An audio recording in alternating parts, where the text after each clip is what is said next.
This has been a whirlwind of recording. Yeah. I don't know what's going on. So we did our Edgar Allan Poe. Just for those who want a little behind the scenes. So it's September 14th. Last week we recorded, which was what the fuck is this? Is it the third week of October? Yeah. Yeah. So the first October episode was A.D. Jones's novella we covered. Mm-hmm. And we recorded that, a week or so ago? Yeah, well, no, Monday. Monday. Not even a full week. So, yeah, we recorded that on Monday. And as of September 14th, today we recorded the Edgar Allan Poe The Raven episode, which was last week. Mm-hmm. And then we recorded a regular episode, which was for September whatever next week is. September 14th. Somewhere in the teens. Yeah. 17, 18. And now we're recording Basketful of Heads by Joe Hill for the third week of October. What the fuck, dude? We're doing it. But it's hard to keep track of everything. Oh, yeah. It's going to suck for you who have to edit everything and put it out. So for I don't remember the A.D. Jones episode if we did a cold open. But for the Raven episode, we didn't do it. We just went into it. We didn't do a cold open, and I forgot to do an introduction that I have to add in post. Fun times. Well, you just went in hot with the reading. Yeah, but it's also hard to come up with a cold open for something that's a month away. True. So I don't really know, but I'm here and I'm recording, and my throat hurts and my head hurts. Maybe what we'll have to do is, like, if this becomes more of a steady thing of doing it ahead of time, is just record the episode and then we can do the cold open separate. Yeah. Or as some suggest, get rid of it altogether. The whole podcast? Yes. Oh. As I said a month ago, you fucked us in a ditch, the podcast. That's crazy to think that you said it 30 seconds ago. But first of all, you said it. You said it. Why are we pointing fingers? You said it, I said it, the dog said it. Who cares? The point is, somebody said we got fucked in a ditch because of you. And that ditch is dirty, and we're in it. And the problem here is that was a month ago, but 30 seconds ago time-wise. It makes my head confused. What Caleb's not also mentioning is before this, I showed him the ditch, and I was like, hey, you want to get fucked in that ditch? And he says, yeah, that looks like a good ditch to get fucked in. Like, let's do that. Soft dirt. I've been in worse ditches. So if things are a little disjointed, that's why, but I don't think it really matters. So today we're talking about Basketful of Heads by Joe Hillstrom. Just Hill. King. Just Hill. His full name. Joe Hill. King. No. He's Joe King. Yeah, Joe King's his government name. He's the Hill is just the add-on. Yeah, I think it's like his... Hillstrom. Yeah. Mother's maiden name? I forget. I don't know. Also, isn't Joe Hill a Union Buster or something like the original Joe Hill? Oh, I don't know. You wouldn't. So we'll be back out of the ditch in a moment.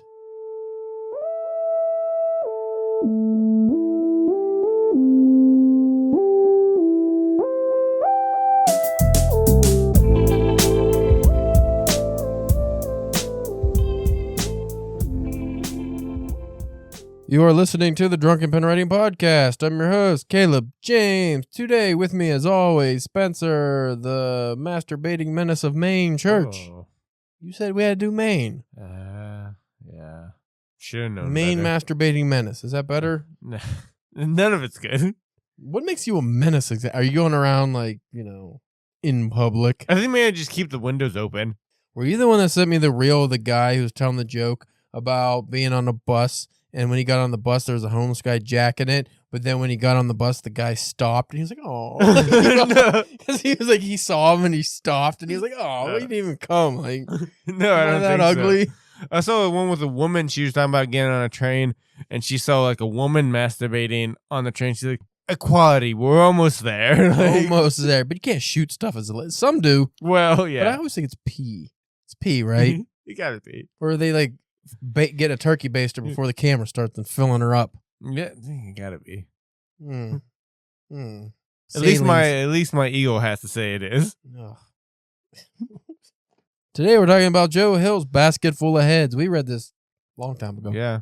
As of now, we don't even know if this is going to be the October book club book because we're in the future and the past from the past from the future. Back to the future, back to the past, future to the past. I hate it. Hate this. You love it. You know what I don't love? Getting fucked in the ditch. Basketful of Heads. I'm going to do that every time. I think we did this bit long time ago. The old pastor bit. Basketful of Heads is an American comic book limited horror series written by Joe Hill, penciled by Leo Max. Is that his name? I think that's how you pronounce it. Leo Max and Raiku Murakami. It is the first series in his Hill House Comics imprint. What do you know about Hill House Comics? Is that there for a while DC was doing. So it is a DC imprint? Yeah, it was a DC imprint, and it was like he had a couple of stories. Like he had Basketful of Heads and Plunge, and then there was some other titles from different creators that all had not like the same universe or anything, but were in like they were all kind of like horror themed and stuff like that. Well, Basketful of Heads follows June Branch, who tries to rescue her kidnapped boyfriend with a basket and a magical axe. Mm-hmm. So that's it. That's it. That's all. The end of the episode. Monthly comic from DC Comics. Ran from 2019 to 2020. 7 issues. Yep. You can get it in a volume for $10 to $20. Yeah. There. You can read it. You can enjoy it. And then you can throw it away and forget all about it like I did. I didn't throw it away. I didn't throw it away. Maybe I did. How do you know what I did? It didn't go on the reject pile where Transformers is about to go. And, just any of the fucking book club books that you make me read. These are like in the pile. Like eventually, I'm just gonna take this to a different comic book store and get like $2 for them. Yeah, I might just like go because I'm already out of room. Just go into those like little mini libraries. Yeah. And then everyone's like, somebody got real shit taste in comics. DC Comics announced that Hill would oversee and share the writing for a new horror line, Hill House Comics, as Spencer stated earlier. Big goofy. He'll start. Oh my God! Don't. It makes me want to go back into the Tim Allen. Can that be a theme for every episode now? It's gonna be like 2 months of. What's funny is these themed episodes that we're covering one book or something. You might get people who listen just for that book, and they're like, "What the fuck is this shit? What the fuck is wrong? What is wrong with these guys? Does they have a tick or something? Why do they keep talking about getting fucked in a ditch? What does that have to do with the comic? You got a tick? Hill started talking about the Hill House line in 2017 with editor Mark Doyle. Nitro likes Mark Doyle. Yeah. He's a big Mark Doyle Big fan. The line was originally to be titled Vertigo Fall. That's a good name. Then Joe Hill's Vertigo Fall before eventually being named Hill House Comics. Hill House is better. Basketful of Heads was announced shortly after by Hill, who stated it would be written by him. The first issue was released in October 2019 and blah, blah, blah. Sold 10 million copies. Nothing was cheap, man. We sold 10 million copies in a fucking market that's dwindling and nobody likes anymore. Good job, fucking Joe Hill. I wrote Lock and Key. They made a show out of it. I made all this money. So I needed it. Needed all this money. My dad's a bum and left me destitute. Series received critical acclaim. Did you know that? Yeah. What, bro? What? Why are you freaking out, man? We got this one episode, then we're done. Yeah. Here, come underneath the table. Come under the table. Hey, under the table. He's just gonna woo from under the table. During the month of September 1983 on Brody Island in Maine, June Branch meets her boyfriend Liam on a suspension bridge. That's what happens. Go on a bridge, hang out. It's suspended. Suspended over water. Liam is a summer hire for the local police department who is finishing up his last shift. While discussing their future, Liam recounts an incident where he had responded to a suicide at that same bridge earlier in the summer. During that summer. That summer had a suicide on the bridge. That summer had an unalivening on the bridge. Yeah. We don't want to get in trouble. You gotta talk newspeak. We were fornicating in a ditch. June and Liam Love making. Ew, there was no love. Was that what you think love is, you monster? Wow, okay. All right. Well, now that makes actually things a little bit clearer in my head about you. Now I understand some things. June and Liam are stopped at the site of an apparent escape of prisoners from Shawshank Prison. He did the thing. June meets Police Chief Wiggum. It's not Wiggum. I just wish it was. June meets Police Chief Wade Clausen and City Councilman Ned Hamilton. 4 inmates have escaped from hard labor duty and are on the loose. Wade discounts the escapees as being real threats due to the non-violent nature of their crimes. Liam offers to help in the search, but cannot due to his employment ending that day. Instead, Wayne informally asks that Liam and June look after his wife, Bobby, until the prisoners are apprehended. God damn it, Bobby. I don't like Bobby as a lady's name. Yeah, it's weird. Yeah, sucks ass. You know what? Because I probably won't get sued. I had, let's just say, a very trailer park boys classmate when I was a kid. It was a girl named Bobby Joe Leonard. Oh. 3 first names. Lived up to that, but eventually changed the last name to the much more less redneck sounding Bobby Joe Bumgarter. So shout out to Bobby Joe wherever you are. I feel bad that your parents named you 3 first names originally. Arriving at the chief's home, June is introduced to Bobby, her son Hank, and maid Gabby. Hank is a student in Harvard. Snotty Harvard. Hank is a student in Harvard who serves as a congressional aide. While visiting the home, June learns of Wade's interest in Norse culture and his collection of Viking artifacts, including an ornate battle axe. Very drawn out beginning here. While dining with the Clawsons, the group is informed of the death of Noel Flanagan, one of Wade's officers. Wade informs them that he believes that Noel fell to his death attempting to stop the escaped inmates from fleeing using a stolen boat. Bobby and Hank leave to inform Noel's wife and ask Liam and June to watch over the house while they are gone. This isn't a synopsis so much as the whole fucking story step by step. Jesus Christ. But how do I... Dude, that's 58 pages. Can I find an actual just synopsis that doesn't give away the whole story? Right. Well, let's just look on the Goodreads. Unfortunately, I don't remember enough to not know what's spoiler and not spoiler. Yeah. Well, while you're looking, I'll try to do from what I remember. Well, this is happening with the inmates again. There's also like a crazy storm coming in. Right. That is also putting a wrench in the works and stuff like that.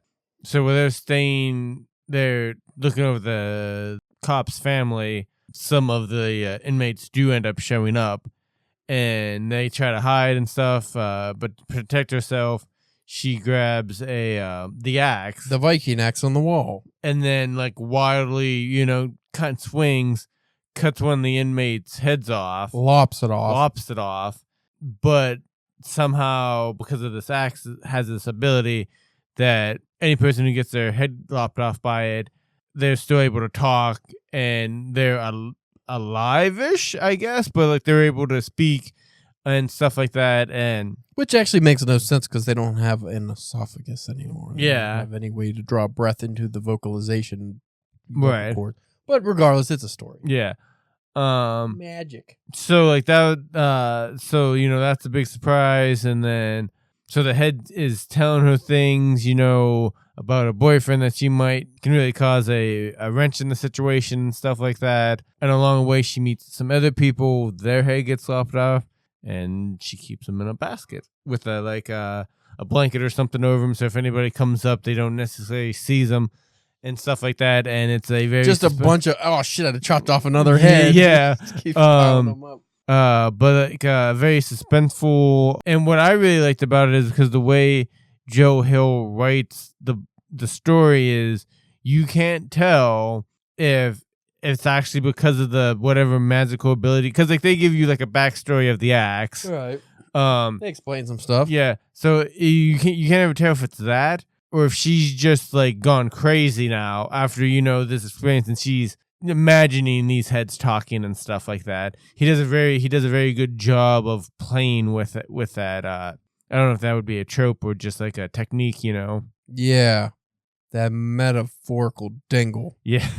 Yeah, but that's what I really liked about but because every time you go to one way and you're like, oh no, she's just crazy, and then they would do something, you'd be like, oh, okay, this actually really happened, and it actually works or whatever, and then they swore back the other way. They just he did a really good job with that, and the artist is awesome in the book too. He does a very good job of illustrating the things and doing his own form of storytelling. Correct. Yes. I can't really speak for current Caleb, but Caleb in 2021 who read this gave it a 4 out of 5 stars. Would you give it? I would say about a 4. I remember it being funny. Yeah, there was dark humor. Yeah, there was definitely funny moments with with the lobbed off heads and stuff like that. A little bit gruesome. I can't remember how fulfilling the ending was though. I think it wrapped up. Yeah, I think it wrapped up pretty good without not wanting to spoil anything. I do remember it wrapping up pretty good. There's a sequel. Hill didn't write it, but it's called A Fridge Full of Heads. So they're just like stocking up the heads now? Apparently, I never got around to reading that one yet because without Hill writing it, it was like, oh, I'll check it out, but it wasn't like a priority. Do you know what made Hill go the Neil Gaiman route and do so many comics? I think he's just a fan of the medium. Yeah, I think that's what really helped him separate himself from his dad. Mm-hmm. I mean, we were joking about his name, like he didn't take his dad, like he uses a pen name. Mm-hmm. But I think he... even though as soon as you look at him, you're like, that's Stephen King's kid. He just looks like Stephen King, young Stephen King. Hey, don't eat that. What is it? Oh, one of you wooden guys. He's chewing on my book gnome. Oh, it's all wet. Ew. Oh, that's the good one, too, I think. I don't know anymore. Oh, it didn't even make a sound when you put it on the table. That's how wet it is. Ugh. That fucking dog's acting up. Gross. Fucking gross, Spencer. Gross.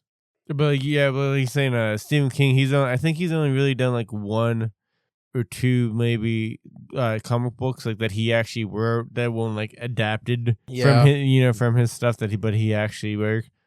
He did a backup story in the first volume of American Vampires, which was pretty good. I think he did some Creepshow comics or something too, I think, didn't he? Yeah, he did. I have him. He did a Creepshow and that werewolf thing with Bernie Wrightstein. Well, that's kind of like an prose. Yeah, like an illustrated like novel or something. I think. Which I think there should be more of those. Yeah, like just novels, but just with illustrations versus an actual comic. Mm-hmm. Those are cool. Yeah, because even if you had one like at the beginning or ending of each chapter, I think that'd be kind of cool. Couldn't find any more information about the book. Just the praise. Lots of praise. So this is a short episode. Yeah. Fuck we do. I don't know. I guess we just break the computer. I might have dropped the ball on this one. Yeah. Well, it's hard. Any comic. Like, when do we talk about a comic for an hour? We don't talk about them that long at the Shitty Comic Book Club. True. We talk about 5 minutes. I can't believe he fucking chewed on my guy. At least he didn't bite the nose off. Yeah, right. He chewed his hat. He chewed his hat off. I didn't even realize he was doing it. He was doing it so soft. He's like, can't let them know. Fucking sneaky asshole. Especially considering how the microphones pick everything up. Yeah. Well, since we don't really actually have much to discuss with this book, why don't we discuss Joe Hill's other work? That sounds a good idea. Because you read more than I have read. No Joe Hill novels. I read the one In the Tall Grass that he wrote with his dad. Mm-hmm. But I didn't read any. I read like Lock and Key and stuff, but just his comic stuff. So I'm actually not well versed in Joe Hill's prose writing. I think you would like it. On the comparison of Stephen King, where would you like? Does he write like that, or is he like complete own writer? He dabbles in like the same kind of stuff, but his endings are definitely I feel better. Better endings. Yeah. What about the storytelling, like the character development and stuff? It's really good. It's hard to tell. Like, I mean, I don't know how much you can compare it to like Stephen King, but like, I'm sure he's had to pick stuff up, like, you know what I mean, from his dad. Right. But like, it doesn't seem like just like a copy paste. Like, it seems like honestly, like, I think he's a more like kind of defined, right? Like, you know what I mean? Like, if you like, or at least like the younger, Stephen King to compare to how we talk about like, kind of his, maybe more of his more recent stuff. It'd be an interesting podcast topic are famous authors' relations who are also authors that you might not know about. Because I think Christopher Tolkien did a lot of like the Silmarillion and stuff. Like he added things, like he helped. I don't think he actually wrote his own books, but there's Tolkien's now. There's at least 1 or 2 that are writers, and they write different stuff. I know Cormac McCarthy's brother, I think Dennis McCarthy, writes like crime fiction or something. Yeah. Like nothing at all like Cormac McCarthy. Who was the other one? There was another one that was interesting. There's at least one Hemingway still out there writing. That'd be I'm weird. pretty sure. But it's just like when you're related. Do you feel like you have to then, right? Like, well, I don't know, but I mean, you figure if you just grew. Usually, people end up liking what their parents like sports wise, music taste, things like that. So I could imagine if you're, say your dad's a famous writer, you probably grew up reading a lot, and you just appreciate it, and you'd want to tell stories, And you imagine once you get to a certain age, he's probably reading a lot of like rough drafts or stories that haven't even seen the light of day. Yeah. You know what I mean? Yeah. I think that's just interesting. It's like, where do you go though if you're, let's say your dad or brother or somebody's super famous writer, and you actually do want to be a writer? Do you write just what you want? So if I like pulp stuff, I'm just going to write that, even though Cormac McCarthy writes, for high literature. Or what do you do if you like the same stuff, so you wanted to write the same style, but either you're not as good or people just aren't going to take you seriously because you weren't first? Yeah, I mean, I think you have to go to whatever it is that you want to write or like to write, because it's probably not going to be, good otherwise. And if that happens, if it's something different, cool. If it happens to be the same stuff as the relative, I think you just kind of have to just focus on your, what I mean, on your own stories and the way you do it. I mean, you're not gonna be able to do it 100%, but I think you try to do it the best you can, and maybe sometimes the name helps you get through a door, a little bit sooner. That sucks for other people, but Well, it's just like Joe Hill, as we mentioned, went the comic route, which kind of separated him from his dad a little, especially since like Lock and Key took off so well. That it's like, oh, this guy isn't just doing what his dad does, even though he writes horror stories. When he has a couple of short story collections, so he was like doing short stories for a while too. And if he's just going underneath the Joe Hill, I'm sure like the first couple of things he got published, people might not have known, maybe. But here's where we get to the crux of the matter: Owen King. I still haven't. You read Sleeping Beauty. I read Sleeping Beauties that he co-wrote, and that one wasn't my favorite Stephen King book. But because of you, I do have a double feature. Yeah, double feature. Short stories. Is it short stories? I think so. Or no, maybe that's a novel. Yeah, I think that's a novel that is still in the to be read pile. Yeah, this Owen King fella just seems like he doesn't know what he wants to write, I think. Yeah. Because that double feature, that's like his own thing. It's not any influence of his dad as far as I know, but at the same time, I don't know if anybody likes it. I don't know if anybody likes him. Yeah. Might be a bum. Might chuck ass, I don't know. Well, at least he's trying, I guess. Yeah, he's trying. He ain't no Caleb James K. I can tell you that much. I am famous in my own right. I'm intuition of the Siren's Goal. You never know. You might actually have more publications than Owen King. Yeah. I know he was in one story, and I asked him online if he was going to write the Great American Novel. Yeah. He said he didn't like it. Not my bag. Thank you. Anyway, that was a very short episode, but I don't want to talk anymore. Yeah. My face is getting sore. My gnome got chewed up. Well, I'm still not feeling you got your wisdom teeth out. Yeah. Well, anyway, this has been the Drunken Penalty Podcast. If you want to check us out on the internet, at DPW Podcast on X, fucking Facebook, Instagram, YouTube, XTube, OnlyFans. What else we have? Grindr. I don't know porn things. Pornhub. When did that become the all-time porno site? I think just because it has that, it has that little theme, and people. X Hamster, that's one, right? That was a weird one. I was like, why do you name it that? Because the hamsters go up the butt, I guess. Ew. Spencer's OnlyFans this week. You are the meringue molester of Maine. No, Maine. The masturbating maniac of Maine. That's better than menace. I'm a maniac. Masturbating maniac remain. Ew. You're just out there you're beating other people off. Come to my ditch. No, not the ditch. I don't want to go to the ditch. Go to the ditch. CalebJamesK.com. You can find my publication history on there. As the airing of this, I should be close to having some cool books out. We're already out. Or already out. I don't know when this episode drops.